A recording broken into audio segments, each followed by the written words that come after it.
தினகரன் அவர்கள் விஷயத்துல கூட இபிஎஸ் அவர்களுடைய தனிப்பட்ட ஒரு விஷயமா தனிப்பட்ட மூவா இதை நம்ம எடுத்துக்கிறதா அல்லது இதுலயும் பாஜக இல்ல ஒன்றிணையணும் அப்படிங்கிற கட்டத்துக்கு இது ஒவ்வொன்னா பண்ணுங்க அப்படின்னு சொல்ற மாதிரி அதுக்குள்ள தீவிரமா பாக்குற அளவுக்கு அது பெரிய விஷயமே இல்லை. நான் சொன்னேன் இல்லையா, அந்த அது வெளிவந்த தகவல் வெளிவந்த நேரம் ட்ரையல் அன்னைக்கு வந்துச்சு, அன்னைக்கு வாய்தா அன்னைக்கு வந்துச்சு. வந்த நாள் இப்படி கவனிக்க தகுந்த நாளாக அமைஞ்சு போச்சே தவிர பெரிய பொலிட்டிக்கல் மூவ்னு நான் பார்க்கல. ஆனால் இந்த பார்வை பார்க்க வாய்ப்பு இருக்கு. இனிமேலும் அவரை போய் எடுத்துட்டு இருக்க வேண்டாம் நினைச்சிருந்தா அது தப்பு இல்லைன்னு சொல்றேன் நான். இது ஒண்ணு பிஜேபி தலையிட்டு ஒரு சிவில் கேஸை போய் வாபஸ் வாங்கிறேன், அவர் வேட்டி கட்டிக்கட்டுமையா விடுங்கயா, நான் பிஜேபி பஞ்சாயத்து பண்ணுவாங்க, அது பஞ்சாயத்து இல்லை. எல்லாம் ஒன்னா இருங்க. அதுக்கு யார் எதை விட்டு கொடுக்கணும், யார் எதை கேட்கக்கூடாது, அந்த பஞ்சாயத்தை பிஜேபி இனிமேலும் பண்ணுவாங்க. என்ன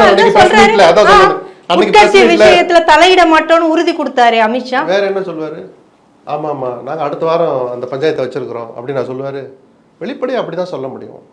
மறைமுகமா தான் எல்லாத்தையும் பண்ணுவாங்க, இனிமேலும் பண்ணுவாங்கன்னு நான் எதிர்பார்க்கிறேன். அதே சமயம் இபிஎஸ் அவர்கள் ஒரு நம்பிக்கைக்கு உரியவராக இருப்பாரா? பாஜகவுக்கு இந்த கூட்டணி இப்படியே 2026 தேர்தல் வரைக்கும் செல்லுமா, இல்ல இடையில ஏதாவது முறியும்? பல நேரங்கள்ல நான் எடப்பாடி விமர்சிக்கிறோம் தான், அதுக்காக இவ்வளவு கொஞ்சம் என்ன சொல்ற இது அப்படி நான் ஒரு வார்த்தையை பயன்படுத்தா தரக்குறைவான விமர்சனமா தான் இருக்கும். எந்த தலைவரையும் நான் அப்படி சொல்ல மாட்டேன். ஒரு முடிவெடுத்து அறிவிக்கிறார், இவரை நம்பாதீங்க, இவரெல்லாம் விட்டுட்டு போயிடுவாருன்னு மேடைகளில் மற்ற கட்சியினர் பேசலாம், நான் பேச மாட்டேன் அப்படி. ஆனால் அரசியலில் எதுவும் நிரந்தரம் அல்ல, அப்படி நாகரிகமாக சொல்லுவேன் நான். பொறுத்திருந்து பார்க்கலாம். இனி என்ன அதிமுகவிலிருந்து என்ன எதிர்பார்ப்புகள் அவர்களுடைய தொண்டர்களுக்கு இருக்கு? தொண்டர்களுக்கு எதிர்பார்ப்பு இருக்குங்கிறது ஒரு பார்வை. அந்த எதிர்பார்ப்பை, அவர்களிடம் இருக்கிற குழப்பத்தை, அவர்கள் மனசில் இருக்கிற கேள்விகளுக்கு நம்ம எப்படி தெளிவுபடுத்துறோங்கிற அந்த பொறுப்பு முதல்ல எடப்பாடிக்கு தான் இருக்கு. அதுக்கு குறைஞ்சபட்சம் முதல்ல அவர் தன்னுடைய 2ஆம் கட்ட தலைவர்களை அழைச்சி வச்சு அவர் பேசணும். மே 2ஆம் தேதி செயற்குழு நடக்குது. அதை ஒரு வரப்பிரசாதமாக அவர் நினைச்சு இந்த கூட்டணியை எதுக்காக நான் உருவாக்கினேன் அப்படிங்கிறத முதல்ல விளக்க சொல்றேன். யாருக்கிட்டையுமே டிஸ்கஸ் பண்ணலை. எந்த சூழல் அப்படி அமைஞ்சது, அவர் என்னை மிரட்டினாங்க அதனால நான் வேற வழியிலன்னு சொல்ல வேண்டாம். அது நடந்திருந்தா கூட அது வெளியே சொல்ல வேண்டாம்.